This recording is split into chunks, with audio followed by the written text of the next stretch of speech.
देखने वाली आंखों और सुनने वाले कानों का दी रिटर्न ओनफ खान में स्वागत है। आज हम आपके लिए एक और मूवी का रिव्यू लेकर आए हैं। जल्दी से दी रिटर्न ओनफ खान चैनल को सब्सक्राइब करें और बेल आइकन दबाएं ताकि आपको हमारी नई आने वाली वीडियो का नोटिफिकेशन मिल सके। आज की वीडियो पर अपनी राय कमेंट बॉक्स में जरूर दें ताकि हम वीडियो को और बेहतर बना सकें। तैयार हो जाओ एक एडवेंचर के लिए। ये कोई साधारण यात्रा नहीं है, बल्कि एक ऐसी यात्रा है जो आपको समय और स्थान की सीमाओं से परे ले जाएगी। हम जा रहे हैं 1916 की फिल्म 20,000 लीग्स अंडर द सी की गहराई में। ये फिल्म, जो अपने समय से कहीं आगे थी, ने दर्शकों को एक नई दुनिया से परिचित कराया। यह मूवी एक गेम चेंजर थी। उस समय के दर्शकों के लिए यह एक ऐसा अनुभव था जिसे उन्होंने पहले कभी महसूस नहीं किया था। इसने हमें अंडर वाटर जर्नी पर ले जाया जैसा पहले कभी नहीं देखा गया। ये एक ऐसी दुनिया थी जो रहस्यमय और अद्भुत थी और जिसने हमारी कल्पना को नई ऊंचाइयों पर पहुंचाया। सोचो, सबमरीन्स, सी मॉन्स्टर्स और एक रहस्यमय कैप्टन की दुनिया का। ये सब कुछ एक साथ मिलकर एक ऐसा अनुभव बनाते हैं जो आज भी हमें रोमांचित करता है। ये बस एक मूवी नहीं थी, ये प्योर इमेजिनेशन को जीते हुए देखना था। यह एक ऐसी यात्रा थी जो हमें हमारी वास्तविकता से दूर ले गई और हमें एक नई दुनिया में ले गई। 20,000 लीग्स अंडर द सी ने अपने ग्राउंड ब्रेकिंग स्पेशल इफेक्ट्स से ऑडियंसेस को चकित कर दिया। उस समय के लिए ये स्पेशल इफेक्ट्स एक चमत्कार थे और उन्होंने दर्शकों को मंत्रमुग्ध कर दिया। इसने हमें सिनेमा के जादू के माध्यम से स्टोरी टेलिंग की पावर दिखाई। यह एक ऐसा अनुभव था जो हमें यह महसूस कराता था कि हम भी उस यात्रा का हिस्सा हैं। बकल अप हो जाओ, क्योंकि हम एक सच्चे सिनेमैटिक ट्रेजर के मेकिंग को एक्सप्लोर करने वाले हैं।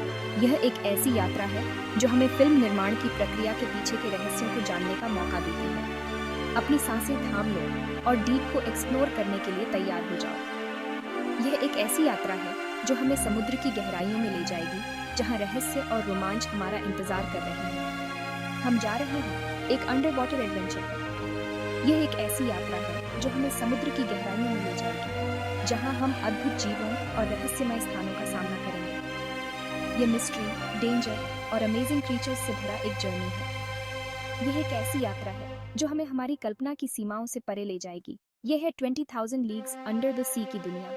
यह एक ऐसी दुनिया है जो हमें रोमांच और रहस्य से भर देती है। यह मूवी सिर्फ एंटरटेनमेंट से कहीं बढ़कर थी। यह एक ऐसी यात्रा थी जिसने हमें हमारी वास्तविकता से दूर ले जाकर एक नई दुनिया में ले जाया। इसने ओशन की डेप्थ्स के बारे में हमारी क्यूरियोसिटी को जगाया। यह एक ऐसी यात्रा थी जिसने हमें समुद्र की गहराइयों के रहस्यों को जानने के लिए प्रेरित किया। हमारा जर्नी शुरू होता है एक बुक से, एक ऐसी किताब जो इमेजिनेशन की दुनिया में हमें ले जाती है। जूल्स वर्न, एक मास्टर स्टोरी टेलर, ने 20,000 लीग्स अंडर द सीज लिखी। वर्न की लेखनी ने रीडर्स को एक अद्भुत यात्रा पर ले जाने का वादा किया। उनके वर्ड्स ने हमारे मन में पिक्चर्स पेंट कर दी। हर शब्द ने एक नई दुनिया का दरवाजा खोला जहां इमेजिनेशन की कोई सीमा नहीं थी। उन्होंने हमें वेव्स के नीचे की दुनिया में ले गए, एक ऐसी दुनिया जहां रहस्यमयी जीव और अद्भुत दृश्य हमारे सामने प्रकट होते हैं। 1916 की फिल्म ने उन वर्ड्स को जीवंत कर दिया। यह फिल्म उस समय की तकनीकी सीमाओं के बावजूद वर्ण की कल्पना को सजीव करने में सफल रही। यह एक क्लासिक एडवेंचर स्टोरी है, एक ऐसी कहानी जो समय की सीमाओं को पार कर आज भी उतनी ही रोमांचक है। वर्ने की स्टोरी कैप्टन नीमो और उनकी इनक्रेडिबल सबमरीन नॉटिलस के बारे में है। कैप्टन नीमो का कैरेक्टर आज भी रीडर्स और व्यूअर्स को फैसिनेट करता है। यह एस्केप, एक्सप्लोरेशन और अंडर वाटर वर्ल्ड के वंडर्स की कहानी है। यह कहानी हमें यह सिखाती है कि दुनिया के हर कोने में कुछ नया और अद्भुत खोजा जा सकता है। फिल्म ने वर्न के विजन के एसेंस को कैप्चर्ड कर लिया। यह फिल्म एक विजुअल ट्रीट थी जिसने वर्न की कल्पना को सजीव कर दिया। इसने ऑडियंसेस को इमेजिनेशन और वंडर के रेल्म में पहुंचा दिया। दर्शकों ने उस समय की सीमाओं को पार कर एक नई दुनिया का अनुभव किया। फिल्म की सक्सेस वर्न की इमेजिनेशन को स्क्रीन पर ट्रांसलेट करने की क्षमता में निहित है। यह फिल्म एक उदाहरण है कि कैसे एक अच्छी कहानी और विजन मिलकर एक टाइमलेस क्लासिक बना सकते हैं। कैप्टन नीमो एक कॉम्प्लेक्स कैरेक्टर है। वह एक ब्रिलियंट इन्वेंटर है, लेकिन वह पास्ट से हॉन्टेड है। उसने दुनिया से मुंह मोड़ लिया है।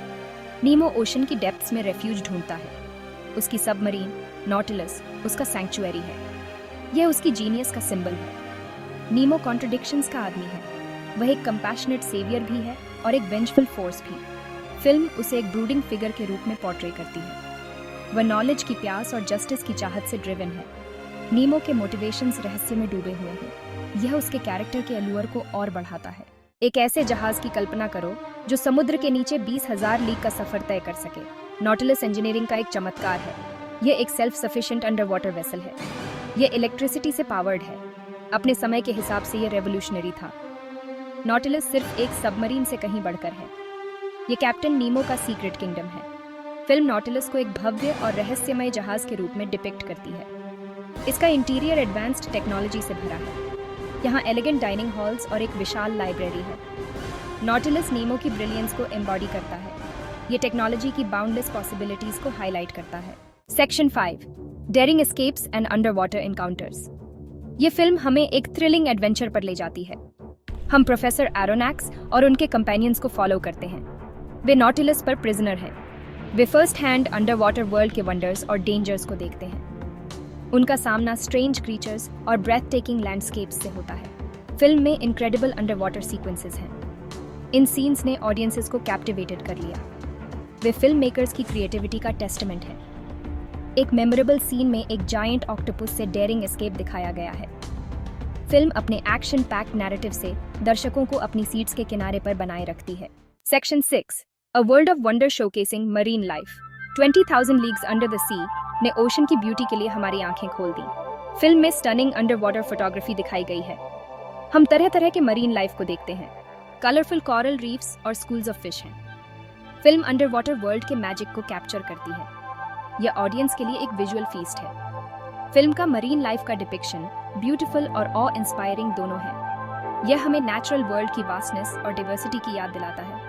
फिल्म के अंडर वाटर सीक्वेंसेस फिल्म की पावर का टेस्टमेंट है जो हमें दूसरी दुनिया में ले जाते हैं। Section 7 the giant squid a battle for survival. Hold on tight. यहाँ चीजें इंटेंस हो जाती हैं। फिल्म में एक एपिक बैटल है। नॉटिलस का सामना एक जायंट स्क्विड से होता है। ये टाइटन्स का क्लैश है। स्क्विड एक फॉर्मिडेबल ओपोनेंट है। ये मैसिव और पावरफुल है। नॉटिलस अपनी पूरी ताकत से मुकाबला करता है। ये सीन स्पेशल इफेक्ट्स का मास्टरपीस है। ये फिल्म मेकर्स की इंजेन्युइटी का टेस्टमेंट है। ये एपिक बैटल फिल्म के सबसे मेमोरेबल मोमेंट्स में से एक है। ये व्यूअर पर एक लास्टिंग इंप्रेशन छोड़ता है। Section 8 pioneering special effects a visual revolution. 1916 की यह फिल्म अपने समय से आगे थी। इसमें ग्राउंड ब्रेकिंग स्पेशल इफेक्ट्स का इस्तेमाल किया गया था। फिल्म मेकर्स ने इनोवेटिव टेक्निक्स का इस्तेमाल किया। उन्होंने अंडर वाटर होने का इल्यूजन क्रिएट किया। एक टेक्निक में मिरर्स और वाटर टैंक्स का यूज शामिल था। उन्होंने नॉटिलस और जायंट स्क्विड के लाइफ साइज मॉडल्स भी बनाए। ये मॉडल्स अविश्वसनीय रूप से डिटेल थे। उन्होंने फिल्म के रियलिज्म में 4 चांद लगा दिए। 20,000 लीग्स अंडर द सी के स्पेशल इफेक्ट्स अपने समय के हिसाब से रेवोल्यूशनरी थे। उन्होंने फिल्म मेकिंग के लिए एक नया स्टैंडर्ड सेट की। Section 9 enduring legacy inspiring generations. 20,000 leagues under the sea ने सिनेमा पर एक लास्टिंग इम्पैक्ट छोड़ा। इसने फिल्म मेकर्स की जनरेशंस को इंस्पायर किया। एक्सप्लोरेशन और एडवेंचर के फिल्म के थीम्स आज भी ऑडियंसेस को रेजोनेट करते हैं। ये एक टाइमलेस क्लासिक है। फिल्म का इन्फ्लुएंस साइंस फिक्शन के अनगिनत दूसरे वर्क्स में देखा जा सकता है। इसने अंडर वाटर एक्सप्लोरेशन के फ्यूचर को इमेजिन करने के हमारे तरीके को शेप करने में मदद की। फिल्म की लेगेसी स्टोरी टेलिंग की पावर और सिनेमा के मैजिक का टेस्टमेंट है। Section 10 conclusion a timeless classic. 20,000 leagues under the sea unknown में एक जर्नी है। ये एक ऐसी यात्रा है जो न केवल समुद्र की गहराइयों में ले जाती है बल्कि हमारे इमेजिनेशन की भी सीमाओं को पार करती है। यह एक ऐसी फिल्म है जो समय की कसौटी पर खरी उतरी है। जब भी हम इस फिल्म को देखते हैं यह हमें एक नए पर्सपेक्टिव से सोचने पर मजबूर करती है। एडवेंचर, एक्सप्लोरेशन और इमेजिनेशन की पावर के इसके थीम्स आज भी ऑडियंसेस को कैप्टिवेट करते हैं। यह थीम्स हमें यह सिखाते हैं कि कैसे हम अपने जीवन में भी नए एडवेंचर्स की खोज कर सकते हैं। यह फिल्म स्टोरी टेलिंग की पावर का टेस्टमेंट है। यह दिखाता है कि एक अच्छी कहानी कैसे समय और स्थान की सीमाओं को पार कर सकती है। यह दिखाता है कि कैसे फिल्म हमें दूसरी दुनिया में ले जा सकती है। यह हमें उन जगहों पर ले जाती है जहां हम शायद कभी नहीं जा सकते। 20,000 लीग्स अंडर द सी एक सिनेमैटिक ट्रेजर बनी हुई है। यह फिल्म न केवल अपने समय की एक उत्कृष्ट कृति है बल्कि आज भी उतनी ही रेलेवेंट है। यह एक ऐसी फिल्म है जो सभी एजेस के ऑडियंसेस को इंस्पायर और अमेज करती रहती है, चाहे आप बच्चे हों या बड़े। यह फिल्म आपको हमेशा कुछ नया सिखाएगी। यह हमें याद दिलाती है कि सबसे बड़े एडवेंचर्स अक्सर वे होते हैं जो हमें सरफेस के नीचे ले जाते हैं। यह फिल्म हमें यह सिखाती है कि असली खोज और रोमांच हमारे कंफर्ट जोन के बाहर होते हैं। Section 11 beyond the depths, further exploration. Adventure को यहीं खत्म नहीं होना चाहिए। अंडर वाटर एक्सप्लोरेशन की एक पूरी दुनिया है जिसे डिस्कवर किया जाना है। आप मरीन लाइफ, सबमरीन्स और अंडर वाटर फिल्म मेकिंग की हिस्ट्री के बारे में और जान सकते हैं। जूल्स वर्न की दुनिया में उतरें, उस ओरिजिनल नॉवल को पढ़ें जिसने इस इनक्रेडिबल फिल्म को इंस्पायर किया। अंडर वाटर एक्सप्लोरेशन के लिए यूज की जाने वाली रियल लाइफ टेक्नोलॉजी को एक्सप्लोर करें। 20,000 लीग्स अंडर द सी तो बस शुरुआत है। आज ही एक्सप्लोर करना शुरू करें।